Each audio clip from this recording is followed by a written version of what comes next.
Bab 19. Indah perempuan yang pintar. Ada apa?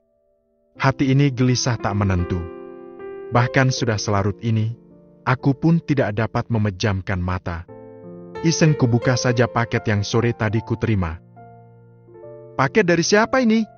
Cepat kubuka saja karena rasa penasaran ini yang begitu menggebu. Kedua bola mataku membulat sempurna. Pasalnya sebuah ponsel berwarna putih dengan merek ternama dan cukup mahal ada di dalam paket itu. Siapa pengirimnya? Indah Rahmawati, mulai sekarang gunakan ponsel ini. Sudah lengkap dengan kartunya. Kamu hanya tinggal menggunakannya. Dari aku dan tulisnya. Siapa dan? Kenapa dia bisa tahu nama juga rumahku? Ini juga bukan barang murahan. Hanya orang berduit yang bisa membelinya. Berkali-kali aku membolak-balikkan ponsel ini. Ragu saat mau menggunakannya. Nambah lagi hal yang aku pikirkan. Gumamku. Dalam keheningan, terdengar suara mobil memasuki halaman. Gegas, aku pun keluar kamar berlari ke halaman rumah. Siapa tahu itu mobil Mas Hendra. Krak! Pintu terbuka. Melihat mobil Mas Hendra, aku merasa sedikit lega.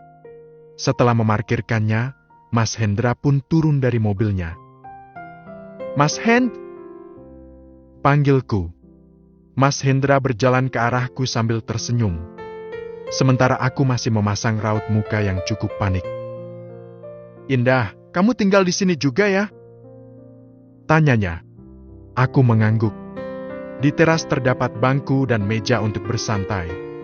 Aku mengajaknya duduk. Terlebih dahulu. Belum tidur? Tanyanya. Gak bisa tidur aku, Mas. Kepikiran Maya. Lirihku. Bagaimana keadaan dia, Mas? Sudah tenang, Maya baik-baik saja kok. Aku tadi sudah mengantarnya pulang ke rumah. Mungkin Danang esok kembali ke sini untuk mengambil mobilnya. Jawab Mas Hendra membuatku sedikit lega. Alhamdulillah kalau Maya baik-baik saja. Aku khawatir. Pasti Mas Danang akan sangat marah jika terjadi sesuatu pada kandungan Maya.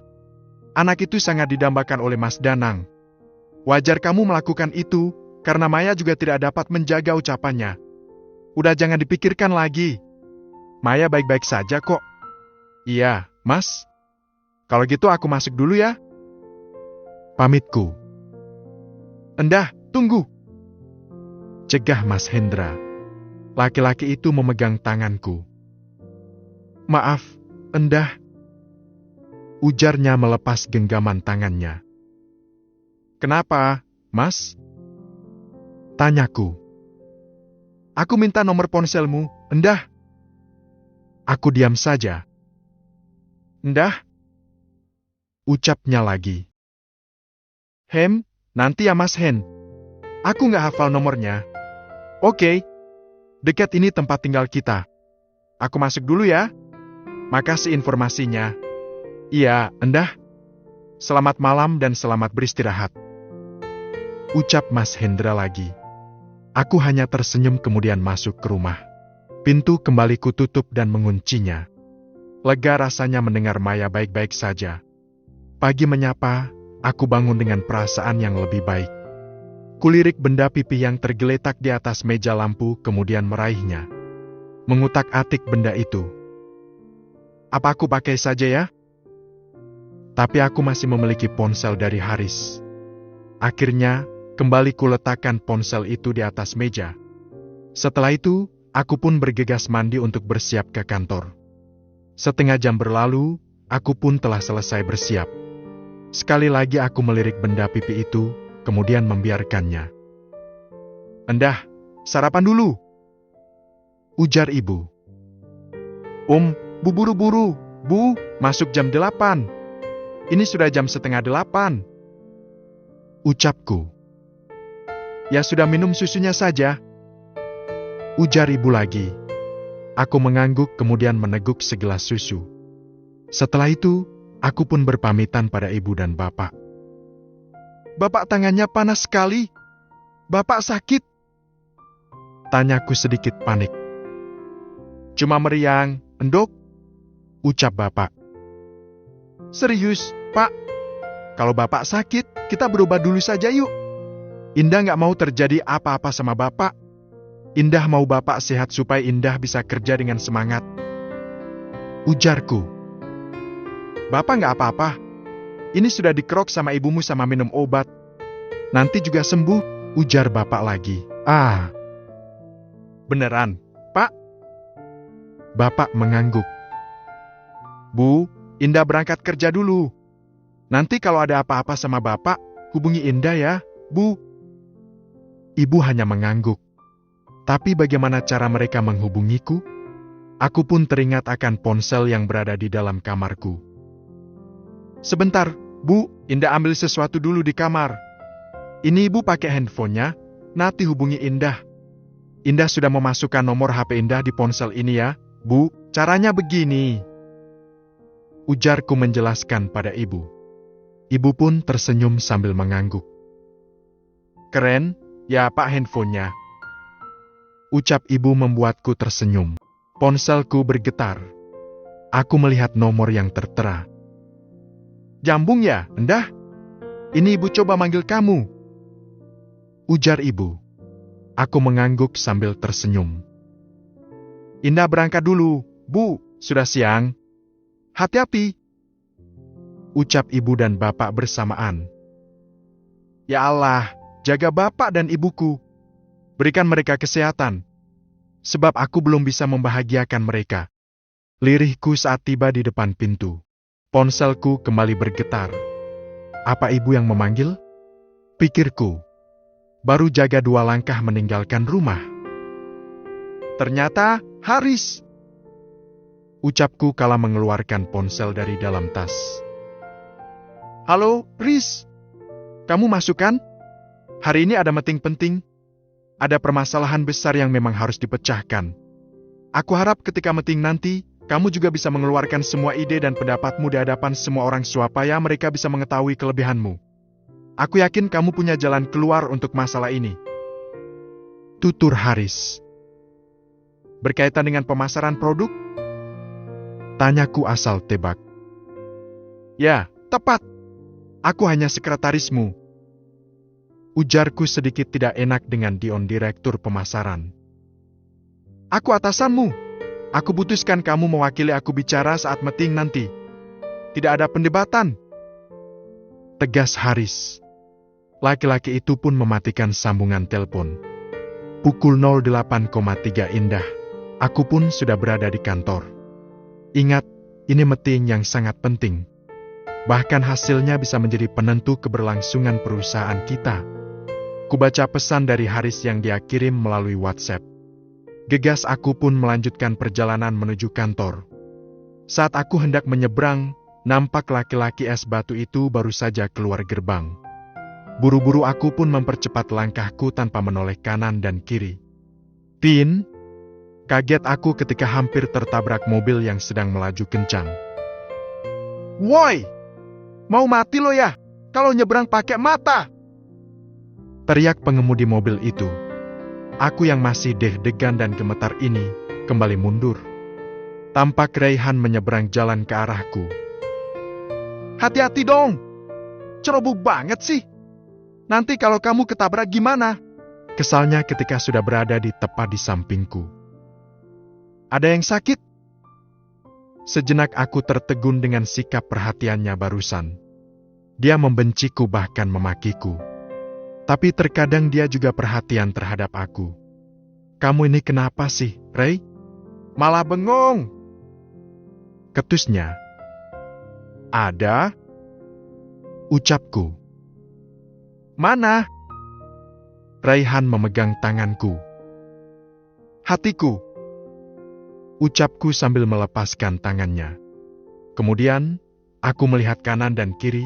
Setelah tidak ada mobil, aku pun menyeberang jalan tanpa kata sedikit pun pada Raihan.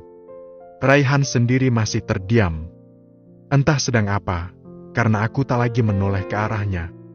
Laki-laki itu sangat tidak jelas. Sepertinya aku jatuh cinta pada Raihan. Tapi cinta itu begitu menyakitkan. Entah, apa Raihan mencintaiku atau tidak. Tapi aku tidak mau berharap lebih padanya. Itu sangat menyakitkan. Terlebih dia sangat meremehkan statusku yang seorang janda. Endah, 5 menit lagi kita ke ruang meeting.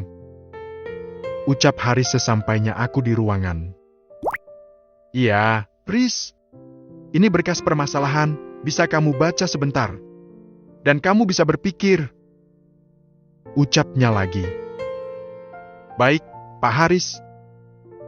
Ucapku meraih berkas itu yang diletakkan di atas meja. Aku hanya tertawa untuk mencairkan suasana. Jangan panik. Ini masih bisa ditangani. Ini sangat mudah. Ucapku. Sudah kuduga. Kamu pasti bisa menanganinya. Kamu memang brilliant, Endah.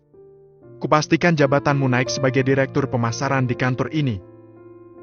Ucap Haris. Nanti siapa yang mendampingimu? Tanyaku. Luna? Ucap Haris. Mataku membulat. Kamu serius? Tanyaku. Haris mengangguk. Luna, aku kangen sama kamu.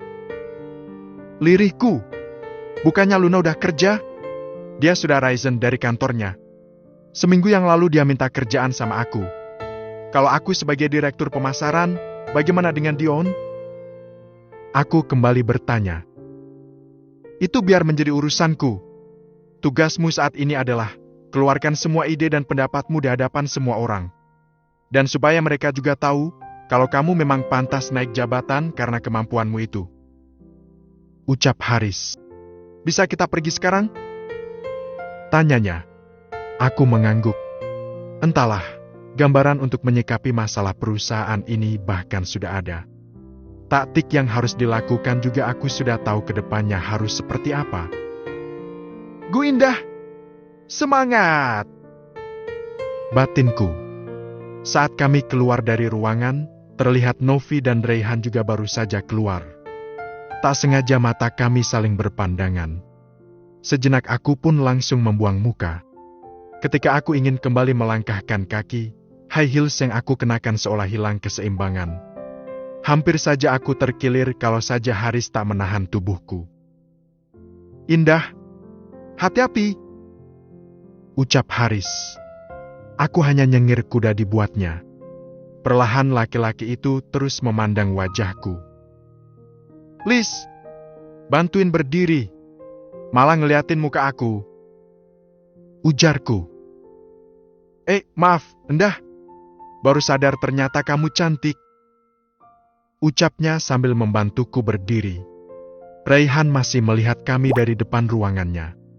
Begitupun dengan Novi yang berdiri di samping bosnya. Dasar gombal. Ucapku tertawa. Kami pun langsung gegas ke ruang meeting. Sementara Novi dan Raihan sudah berada di depan. POV Danang. Nih laporan penjualan tahun ini. Menurun hingga 65%. Ucap Hendra sesampainya aku di kantor. Hendra langsung menyerahkan laporan setelah aku duduk. Beberapa bulan terakhir penjualan yang menurun drastis. Produk kita mulai kurang laku di pasaran. Tapi tak kusangka kalau penurunannya luar biasa. Harusnya kontrak kemarin kalau tidak dibatalkan bisa untuk menciptakan produk baru kita. Padahal itulah kesempatan emas. Ucap Hendra lagi. Bagian perkebunan juga memberikan laporan, setiap panen selalu mengalami kerugian. Kalau begini terus-menerus, kita bisa gulung tikar. Aku masih mendengarkan sambil memeriksa semua laporan. Di sisi lain, harga jual teh tidak mengalami kenaikan sehingga biaya produksi lebih besar daripada harga jual teh. Dampaknya, menurut dia, perusahaan bisa tutup karena ketidakmampuan membiayai produksi. Ujarnya. Aku menarik nafas panjang kemudian mengeluarkannya. Sejenak aku terdiam. Bayangan Indah pun mulai terbesit. Biasanya dia selalu punya solusi. Aku pernah berada dalam posisi seperti ini, tapi Indah bisa membantu menghandle semuanya. Alhasil masalah itu pun bisa ditangani dengan baik. Indah memang luar biasa dalam mencetuskan sebuah ide dan menciptakan sebuah produk baru. Direktur pemasaran sudah melakukan strategi untuk menarik perhatian konsumen. Tapi tetap saja kalah dengan perusahaan Raihan. Saat ini, produk dari perusahaan Raihan dan Harislah yang sedang menguasai pasaran. Ditambah wanita yang memiliki otak brilian bekerja dengan mereka. Persaingan ini akan semakin berat, Neng. Kita harus mulai berpikir keras sekarang. Ucap Hendra semakin membuat panas hatiku. Tapi kan Indah hanya bekerja sebagai sekretaris. Jangan salah, Neng. Meskipun sekretaris, tidak menutup kemungkinan kalau Indah akan dilibatkan oleh mereka jika perusahaan mereka pun bermasalah. Indah selalu ada di samping Haris. Baru beberapa minggu Indah ada di perusahaan mereka, bahkan produk yang sempat tidak ada kabarnya bisa booming di pasaran dengan kemasan terbaru. Ingat gak lo? Hal seperti ini pernah kita rasakan, bukan? Indah lakukan perbaikan dan ternyata laku keras di pasaran. Keuntungannya bahkan luar biasa. Mantan istri lo mang hebat. Ucapan Hendra semakin membuat dadaku sesak. Aku harus membuat Indah kembali bagaimanapun caranya. Aku harus minta maaf. Aku harus bersikap baik padanya. Berpura-pura agar bisa mengambil kembali hatinya. Perempuan itu memiliki hati lemah dan pemaaf. Dia juga memiliki kepribadian yang tidak tegaan. Kejadian semalam bisa digunakan sebagai alasan untuk kembali mengambil hatinya. Setidaknya untuk berteman terlebih dahulu. Setelah itu, aku akan kembali menaklukkan hatinya. Jangan sebut aku Danang kalau tidak bisa kembali membuatnya berada dalam genggamanku. Ada manfaatnya juga Indah melempar pot ke perut Maya. Jangan dipikirkan, Neng. Memang seperti itu laki-laki. Mengejar, mendapatkan kemudian menyanyiakan. Semoga saja gue dijauhkan dari sikap seperti lo. Dari lo gue bisa belajar menghargai wanita. Entah, kenapa gue yakin ya, kalau mantan istri lo bisa menjadi pengusaha wanita yang sukses. Dan menjadi impian para pengusaha besar. Ucap Hendra. Ya Tuhan, panas sekali hatiku. Hendra langsung mengangkat telepon kantor. Apa? Ucap Hendra membuatku semakin deg-degan. Ada apa, Hen? Namun Hendra mengabaikan ucapanku. Dia terus berbicara di telepon. Wajahnya terlihat syak. Bab 20. Indah akhirnya naik jabatan. Habis terbakar. Selesai berbicara, Hendra langsung menutup panggilan telepon. Ada apa? Tanyaku. Pabrik teh yang di Jawa Barat habis terbakar. Gudang dan seluruh isinya semua ludes tanpa sisa. Ucap Hendra. Dengkulku mendadak lemas. Sedangkan pabrik yang di Jawa Barat adalah yang terbesar. Disitulah semua diproduksi. Bisa bangkrut aku. Api pertama kali diketahui karyawan bernama Rahma, 23, dan Asma, 18. Mereka tinggal di mes pabrik. Mengetahui adanya kepulan asap dari dalam pabrik, keduanya memberitahukan kepada satpam yang berjaga. Selanjutnya satpam melapor pemadam kebakaran pada jam 4:30 WIB. Api diperkirakan muncul sejak pukul 3 WIB. Api dapat dipadamkan oleh petugas dibantu TNI dan pihak kepolisian sekitar jam 9:30 WIB. Hingga pukul 11 WIB, tim pemadam terus berjibaku untuk melakukan sterilisasi. Kepulan asap masih membumbung dari sisa teh yang terbakar. Sementara beberapa titik api juga masih terlihat. Bangunan yang terbakar berisi bahan baku pembuatan teh kemasan dan hasil produksi. Bahan yang mudah terbakar membuat api cepat merimbet. Kerugian material diperkirakan mencapai miliaran rupiah. Dugaan sementara api berasal dari adanya korsleting listrik. Jelas Hendra. Kenapa bisa begini? Kenapa bisa terbakar? Ceroboh sekali mereka. Siapa yang harus bertanggung jawab kalau sudah seperti ini? Gue rugi besar. Ucapku putus asa. Kebakaran jatuh pada hari Minggu. Berarti karyawan sedang libur. Kenapa baru sekarang mengabari saya? Bentak Danang. Tenang. Posisi mereka sedang libur. Dan ini diketahui oleh karyawan yang kebetulan tinggal di mes pabrik. Ini memang sudah musibah, jadi tidak ada yang bisa disalahkan. Tegas Hendra. Sial banget begini sih gue. Ya udah gue mau ke pabrik dulu. Lo mau ikut gak? Tanya Hendra. Aku hanya menggeleng. Hen, lo urus saja semuanya. Gue percayain semua sama Elo. Kunci rumah lo mana? Gue mau istirahat di sana. Sekalian mau ambil mobil. Maya gimana? Tanya Hendra. Ada orang tuanya yang jaga. Jadi lo gak perlu khawatir. Oke lah, gue pergi. Lo baik-baik. Tenang. Ujar Hendra sambil menyerahkan kunci rumahnya. Aku hanya mengangguk.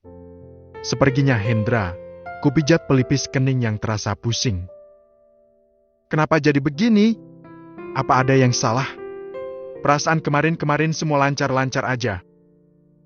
Karena tidak dapat berpikir dengan jernih, aku pun memutuskan untuk kembali ke rumah Hendra. Biasanya di sana ada minuman yang bisa membuatku sedikit tenang. Sebab, tidak mungkin aku pulang sekarang dalam keadaan seperti ini. Di rumah ada mertuaku. Sudah pasti mereka akan banyak bertanya. Dalam keadaan seperti ini, aku bahkan bisa menjawab dengan emosi. Tepat 20 menit berlalu dengan mengendarai taksi, aku sampai di depan rumah Hendra. Perlahan aku berhenti di depan teras indah karena kulihat ada mantan mertuaku sedang berbincang hangat sambil menikmati teh dan beberapa macam kue. Kesempatan bagus ini tidak aku lewati mengingat aku membutuhkan Indah kembali untuk saat ini. Entahlah, selepas bercerai dari Indah hidupku menjadi susah. Kontrak besar terlepas, pabrik terbakar, dan keuntungan perusahaan menurun drastis. Padahal selama ini semua baik-baik saja. Assalamualaikum, Pak, Bu. Sapaku. Mantan bapak mertuaku itu menatap penuh kebencian. Namun aku tetap memberanikan diri menghampiri mereka. Aku mengulurkan tangan hendak mencium punggung tangan keduanya. Namun, kedua tua bangka itu tidak mau memberikan tangannya. Sial. Baru ini aku mengalami penolakan dari orang miskin seperti mereka. Untung tidak ada yang melihat. Memalukan sekali. Awas saja. Kalau saja aku sedang tidak ingin mengambil hati Indah. Kenapa aku berpikir kedua orang tua ini akan menjadi penghalang untuk hubungan baru yang akan kujalin kembali dengan Indah? Apa aku musnahkan saja keduanya? Tapi bagaimana caranya? Ibu, Bapak, saya minta maaf atas sikap saya kemarin-kemarin. Saya sudah menyesal dan telah menyadarinya. Saya harap kalian mau memaafkan saya. Ucapku. Sebenarnya aku paling anti minta maaf. Tapi bagaimana lagi terpaksa. Bu, dada Bapak kok sakit banget ya? Kenapa ini? Ucap Bapak Indah. Semoga matilah, Pak. Batinku. Bapak kenapa? Tanya ibu mertuaku. Mantan ibu mertua. Sakit, Bu, cepat hubungi Indah. Ucap mantan bapak mertua, alias Pak Ratmu. Iya, Pak. Jawab ibu. Wanita parubaya yang sudah bau tanah itu pun gegas masuk ke dalam rumah. Tak lama kemudian, ia kembali dengan membawa sebuah ponsel cukup mahal. Bahkan ponselku saja tak sebagus itu. Mungkinkah Indah sudah memiliki banyak uang hingga bisa membelikan ibunya ponsel dengan harga cukup fantastis? Atau mungkin dia jual diri pada atasannya. Bisa jadikan. Mana mungkin kalau tidak menjual diri dia bisa memiliki itu semua. Sewa rumah juga. Laki-laki mana mau memberikan cuma-cuma tanpa mendapatkan apa-apa? Cih. Pak, ponsel Indah tidak bisa dihubungi. Ujar ibu. Bapak terlihat sangat pucat. Aku sengaja tidak langsung menawarkan bantuan. Ayolah, Pak. Tak usah lama menghadap malaikat maut. Batinku. Jahat sekali aku ini. Tapi itu yang aku harapkan saat ini. Supaya aku bisa mendekati Indah lagi. Sepertinya mereka kalau masih hidup bisa menantang kedekatanku dengan Indah yang akan kembali terjalin. Sakit, Bu, Bapak gak kuat. Ucap Bapak. Sama saya saja, Bu, ayo naik ke mobil Danang. Biar Danang antar ke rumah sakit. Tawarku. Terima kasih, Danang. Ucap ibu. Aku pun langsung memapah mantan bapak mertuaku itu masuk ke dalam mobil. Aku berharap semoga langsung saja dia pergi. Sebab nafasnya sudah tersengal seperti itu. Setelah membantu bapak masuk ke dalam mobil, aku pun segera beranjak ke kursi kemudi. Setelah memasang sabuk pengaman, kuinjak pedal gas dan mulai mengemudikan mobil dengan kecepatan normal. Sebenarnya di dekat rumah Hendra juga ada rumah sakit terdekat. Tapi aku sengaja membawanya ke rumah sakit yang lumayan agak jauh jaraknya. Untuk mengulur waktu. Kalau seperti ini kan, tak perlu menyentuh untuk membunuhnya. Masih jauh ya, Danang? Tanya ibu. Kasihan bapak, nafasnya sudah sangat berat. Sebentar lagi, Bu, sekitar 10 menit lagi. Ucapku. Gila memang, sudah berada dalam perjalanan sekitar 30 menit, bapak masih kuat. Kirain meninggal di perjalanan begitu. 10 menit kemudian, kami pun tiba di rumah sakit.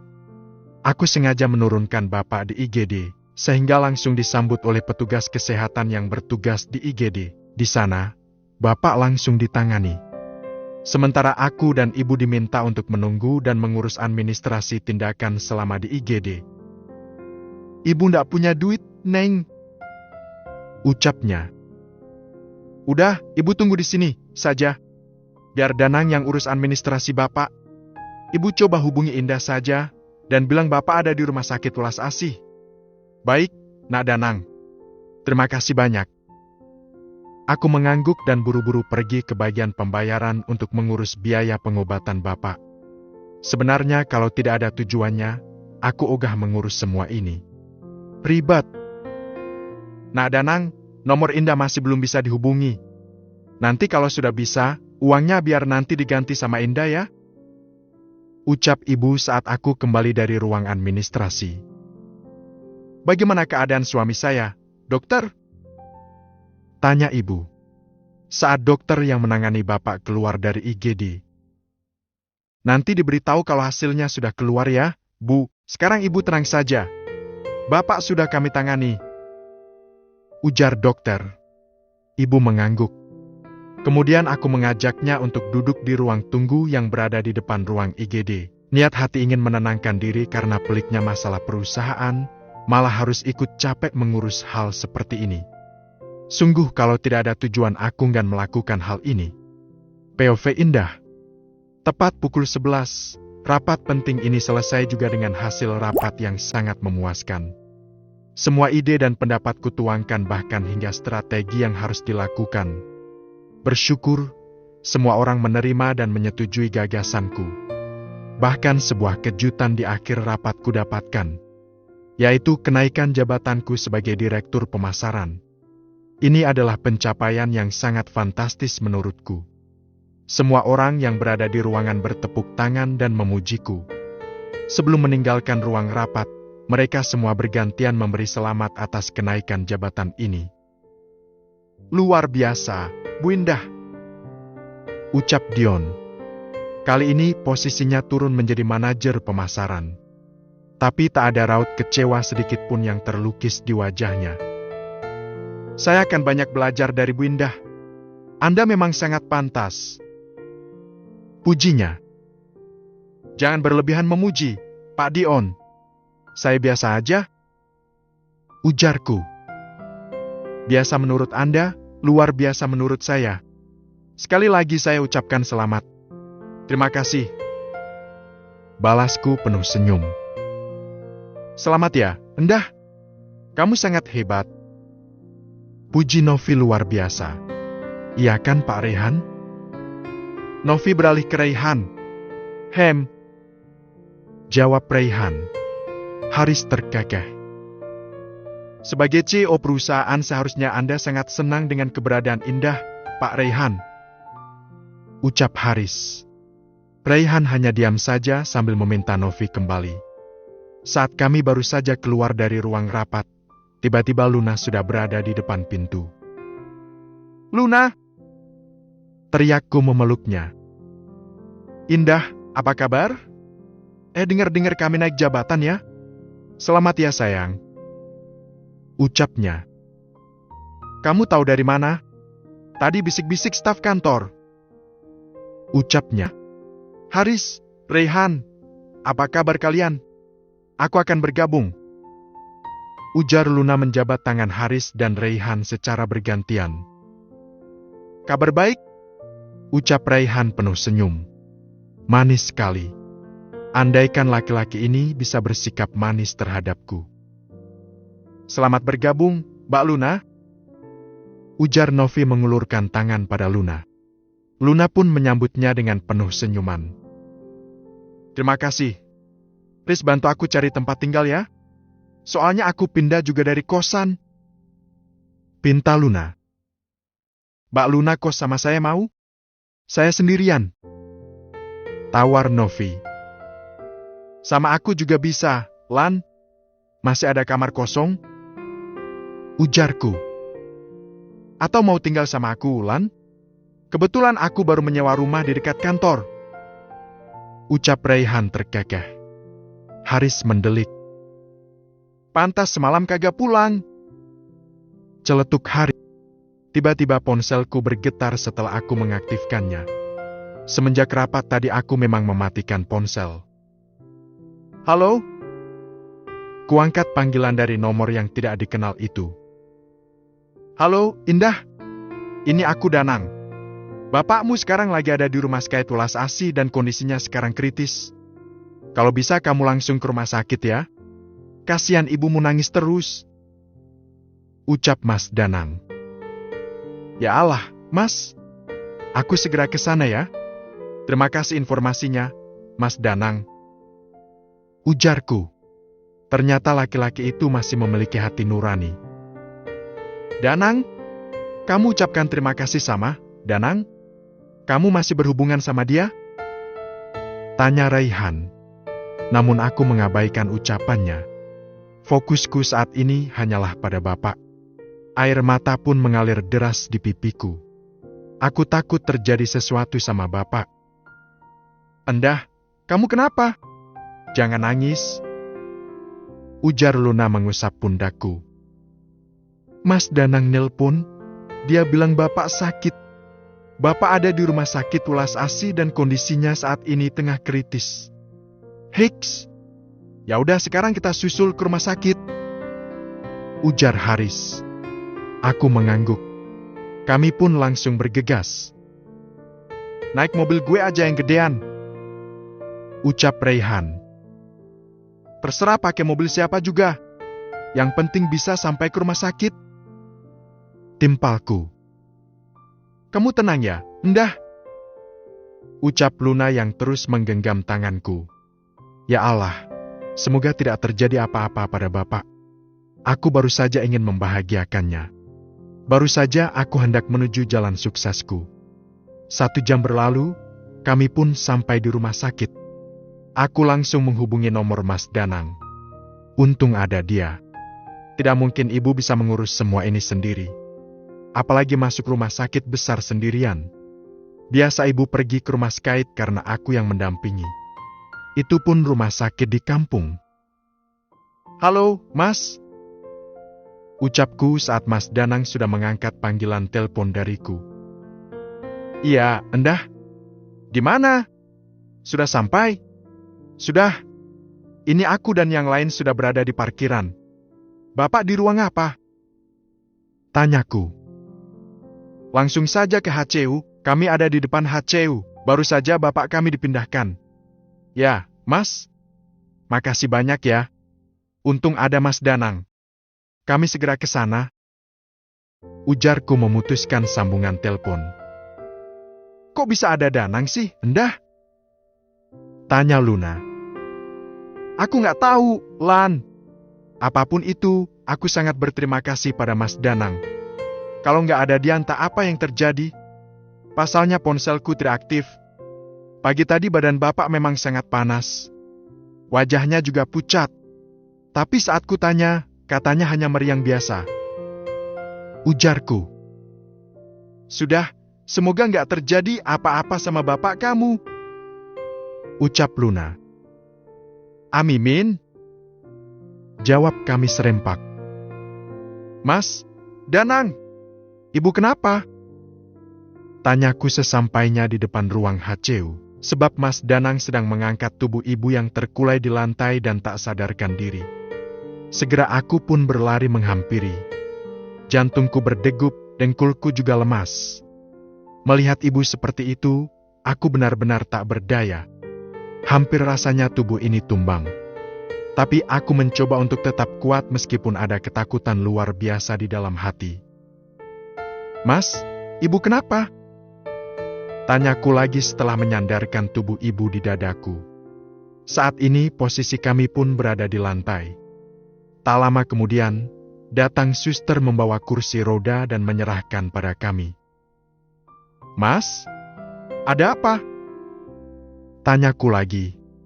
"Kenapa ibu bisa pingsan seperti ini?" Tanyaku. Mas Danang mendudukkan ibu di kursi roda. Setelah itu, ia hendak menyentuh bahuku. Namun, Raihan menghentikan tangan itu, sehingga Mas Danang pun menarik kembali tangannya. "Endah," lirihnya.